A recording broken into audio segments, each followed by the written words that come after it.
അരിക്കൊമ്പൻ ഉൾപ്പെടെയുള്ള ദൗത്യങ്ങൾക്ക് സമാനമായി മറ്റൊരു ദൗത്യം കൂടിയും സംസ്ഥാന വനം വകുപ്പ് വിജയിപ്പിക്കുകയാണ്. ഇപ്പോൾ വാഹനം തണ്ണീർക്കൊമ്പനുമായി പുറപ്പെടാൻ പോകുന്നു. മാനന്തവാടിയിൽ നിന്ന് തത്സമയ ദൃശ്യങ്ങളാണ് പ്രേക്ഷകർ കാണുന്നത്. ശ്രമകരമായ ദൗത്യമായിരുന്നു. ദൗത്യത്തിൽ പങ്കെടുത്ത ഉദ്യോഗസ്ഥരുടെ ജീവൻ പണയം വെച്ചുകൊണ്ട് നടത്തിയ ദൗത്യമെന്ന് തന്നെ പറയേണ്ടിയിരിക്കുന്നു. കുങ്കിയാനകളുടെ സഹായത്തോടു കൂടി ഒരു കാട്ടാനെ വാഹനത്തിലേക്ക് കയറ്റിയിരിക്കുന്നു. അവിടെ കൊണ്ടുപോകാനുള്ള ശ്രമമാണ്. കമൽ, തുടരാം. ആ സമയത്ത് രതീഷ്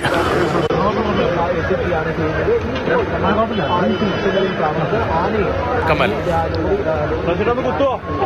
കേൾക്കാമോ രതീഷ്? കേൾക്കാം. അവിടെ എന്താണ് നടക്കുന്നത്? വാഹനം മൂവി തുടങ്ങിയോ? കുഴിയിൽ നിന്ന് ലോറി കയറാൻ കുറച്ച് ബുദ്ധിമുട്ടുണ്ട്. JCB ഉപയോഗിച്ച് തള്ളിക്കയറ്റാനുള്ള ശ്രമമാണ് ഇപ്പോൾ നടക്കുന്നത്. പ്രത്യേകിച്ച് ഇപ്പോൾ പൊടിമണ്ണാണ് ഇപ്പോൾ ഉണ്ടാക്കിയ ഒരു കുഴിയിലാണ് ആ ലോറി ഇറക്കി നിർത്തിയത്. അതുകൊണ്ട് തന്നെ ടയറുകൾ തിരിയുന്ന ഒരു സാഹചര്യമുണ്ടായി. അതിപ്പോൾ തള്ളിക്കയറ്റുകയാണ്. വനംവകുപ്പിന്റെ പരിചയസമ്പന്നനായ ഡ്രൈവർ ഡൽജിത്താണ് ഈ ആനയുമായി പോകുന്നത്. അതിനു മുൻപ് അരിക്കൊമ്പന്റെ കാര്യത്തിൽ എനിക്ക് ഉറപ്പില്ല. പക്ഷേ മറ്റ് പല ദൗത്യങ്ങളിലും ഡൽജിത്ത് തന്നെയാണ് ഇത്തരത്തിൽ കാട്ടാനകളെയും കൊണ്ട് ലോറിയുമായി അതിവേഗതയിൽ പോകാറ്. ഡൽജിത്താണ് ഇപ്പോൾ വാഹനത്തിന്റെ ഡ്രൈവിംഗ് സീറ്റിലുള്ളത്. വനംവകുപ്പിന്റെ ഡ്രൈവറാണ്.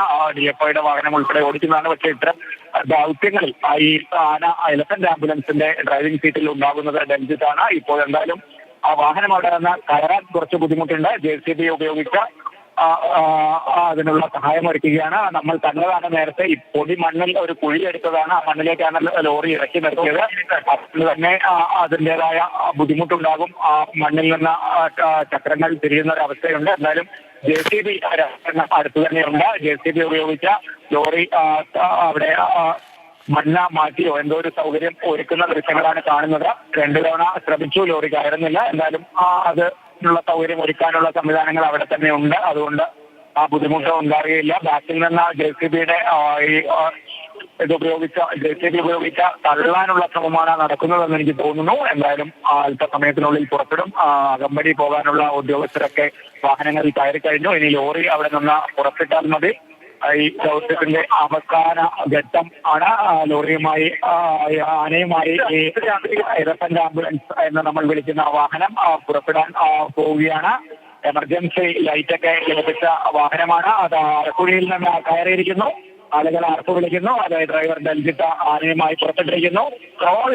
ട്രോളിലടക്കം ആളുകളുണ്ട്. അത് കുങ്കിയാനകളുടെ പാപ്പാന്മാരാണ് കാട്ടാനയ്ക്ക് പിന്നിൽ ട്രോളിൽ ഇരിക്കുന്നത് എന്നാണ് മനസ്സിലാക്കുന്നത്. വൈശാഖ ഉൾപ്പെടെയുള്ള ആളുകളാണ് എന്ന് കരുതുന്നു. കുങ്കിയാനകളുടെ പാപ്പാന്മാർ ആ ട്രോളിൽ ആനയ്ക്ക് പിൻവശത്ത ട്രോളിൽ തന്നെ ലോറിയിൽ ഇരിക്കുകയാണ്. അതോടൊപ്പം ഉദ്യോഗസ്ഥർ അകമ്പടി കേട്ടിരിക്കുന്നത്. എന്നാലും നമ്മുടെ കാഴ്ചയിൽ നിന്ന് ഈ എലഫന്റ് ആംബുലൻസ് മറഞ്ഞിരിക്കുന്ന ഒരു രാവിലെ തുടങ്ങിയ ദൗത്യം വിജയകരമായ പരിസമാപ്തിയിലേക്ക് എത്തിയിരിക്കുന്നു. ഒരു പകലും ഒരു രാത്രിയുടെ പകുതിയും നീണ്ട വലിയ ദൗത്യം വനംവകുപ്പ് നടപ്പാക്കിയ ദൗത്യം അത് വിജയിപ്പിച്ചിരിക്കുന്നു. ജനവാസ മേഖലയിൽ ഇറങ്ങിയ ഒരു കാട്ടാനയെ ഇവിടെ നിന്ന് വീണ്ടും തിരികെ കാട്ടിലേക്ക് എത്തിക്കാനുള്ള ശ്രമകരമായ ജീവൻ പണയം വെച്ചുള്ള വനംവകുപ്പ് ഉദ്യോഗസ്ഥരുടെ ദൗത്യം, ആ ദൗത്യം ഇതാ വിജയിപ്പിച്ചിരിക്കുകയാണ്. നിരവധി ആളുകൾ ഈ ദൗത്യം കാണുന്നതിന് വേണ്ടി മാനന്തവാടിയിലേക്ക് എത്തിയിരുന്നു. വലിയ അപകടകരമായ സാഹചര്യം ഒരുപക്ഷെ രൂപപ്പെട്ടേക്കാമായിരുന്നു. ആ നഗരമേഖലയിൽ രാവിലെ തന്നെ വളരെ ഊർജിതമായ പ്രവർത്തനങ്ങൾ ആനയെ തുരത്തുന്നതിനും ജനവാസ മേഖലയിൽ നിന്ന് മാറ്റി നിർത്തുന്നതിനും വേണ്ടി വനം ഉദ്യോഗസ്ഥരുടെ ഭാഗത്തു നിന്നും ജില്ലാ ഭരണകൂടത്തിൻ്റെ ഭാഗത്തു നിന്നും ഉണ്ടായിരുന്നു. അതിൻ്റെ തുടർച്ചയായി ആനയെ ഒരു വാഴത്തോപ്പിൽ തന്നെ മണിക്കൂറുകൾ തുടരാൻ കഴിയുന്ന സാഹചര്യം ഒരുക്കി. അതിനുശേഷമാണ് ഉചിതമായ സ്ഥലത്തേക്ക് ആന എത്തിയപ്പോൾ മയക്കുവെടി വെച്ചത്. മയക്കുവെടി വെച്ച് മയങ്ങിയ ആനയെ പക്ഷേ ഉദ്ദേശിച്ച വേഗതയിൽ വാഹനത്തിലേക്ക് കയറ്റി കൊണ്ടുപോകാൻ കഴിഞ്ഞില്ല എന്ന് വേണം മനസ്സിലാക്കാൻ. അരിക്കൊമ്പൻ ദൗത്യവും നമ്മൾ കണ്ടതാണ്. ആന മയക്കുവെടിയേറ്റ് മയങ്ങിയതിന് ശേഷം വാഹനത്തിലേക്ക് കയറ്റാൻ ഇപ്പോഴുള്ള ഇതേ 3 കുങ്കിയാനകൾ ശ്രമിച്ചുവെങ്കിലും അന്ന് അതൊരു വലിയ ആനയായിരുന്നു, ബലവാനായിരുന്നു. ആനയെ വേഗത്തിൽ വാഹനത്തിലേക്ക് കയറ്റാൻ കഴിഞ്ഞിരുന്നില്ല. വലിയ മഴയായിരുന്നു, കാലാവസ്ഥ പ്രതികൂലമായിരുന്നു. പക്ഷേ അതിനുശേഷം വേഗത്തിൽ ആനയെ അവിടെ നിന്ന് കൊണ്ടുപോകുകയായിരുന്നു. പക്ഷേ ഇപ്പോൾ ഇവിടെ തണ്ണീർക്കൊമ്പനെ വേഗത്തിൽ വാഹനത്തിലേക്ക് കയറ്റാൻ കഴിഞ്ഞില്ല. അതിനനുകൂലമായൊരു സാഹചര്യം അവിടെ ഉണ്ടായിരുന്നില്ല. പിന്നീട് JCB ഉപയോഗിച്ച് അവിടെ മണ്ണും മറ്റും മാറ്റി വാഹനം കുറച്ചുകൂടി അടുപ്പിച്ചതിന് ശേഷമാണ് വാഹനത്തിലേക്ക് കയറ്റിയത്. ഈ കുങ്കിയാനകളെ അപേക്ഷിച്ച് കോന്നി സുരേന്ദ്രനെയും സൂര്യനെയും വിക്രമിനെയും അപേക്ഷിച്ച് വലിപ്പത്തിൽ ചെറുതാണ് എങ്കിൽ പോലും വാഹനത്തിലേക്ക് കയറ്റാനുള്ള ശ്രമം ആദ്യം വിജയിച്ചില്ല.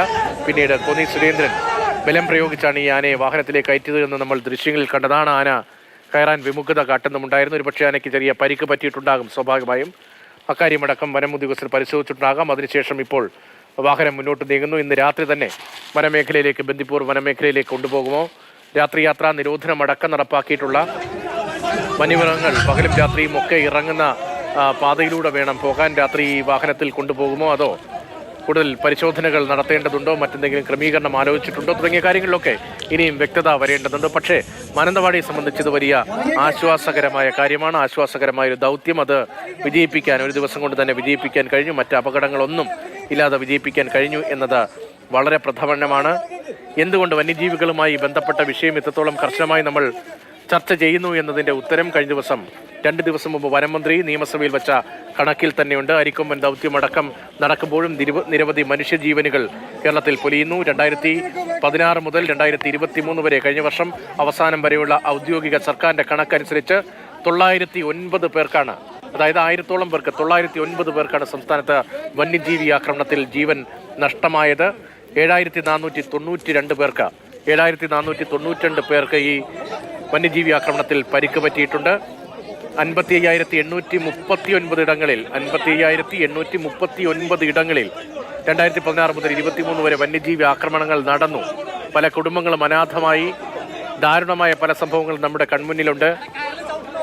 കഴിഞ്ഞ ദിവസങ്ങളിലും വയനാട്ടിലും അത്തരം സംഭവങ്ങൾ നമ്മൾ കണ്ടതാണ്. അത്തരം സംഭവങ്ങളുടെ തുടർച്ച ഉണ്ടാകുമോ എന്ന ആശങ്കയാണ് ഈ കണക്കുകൾ കാണുമ്പോൾ.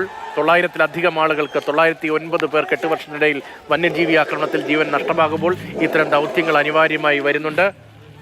ഇതിന് അപ്പുറത്ത് നേരത്തെ കമൽ ചൂണ്ടിക്കാണിച്ചതുപോലെ സമഗ്രമായി എന്താണ് സംഭവിക്കുന്നത് എന്നതിനെക്കുറിച്ച് പഠിക്കാൻ, ശാസ്ത്രീയമായി പഠിക്കാൻ, പുതിയ മാർഗങ്ങൾ അവലംബിക്കാൻ വനം വകുപ്പ് ഉൾപ്പെടെ തയ്യാറാകേണ്ടതുമുണ്ട്. അത്തരം സുപ്രധാനമായ കാര്യങ്ങളിലേക്ക് കൂടി ശ്രദ്ധ ക്ഷണിക്കുന്നുമുണ്ട് ഇത്തരം ദൗത്യങ്ങൾ.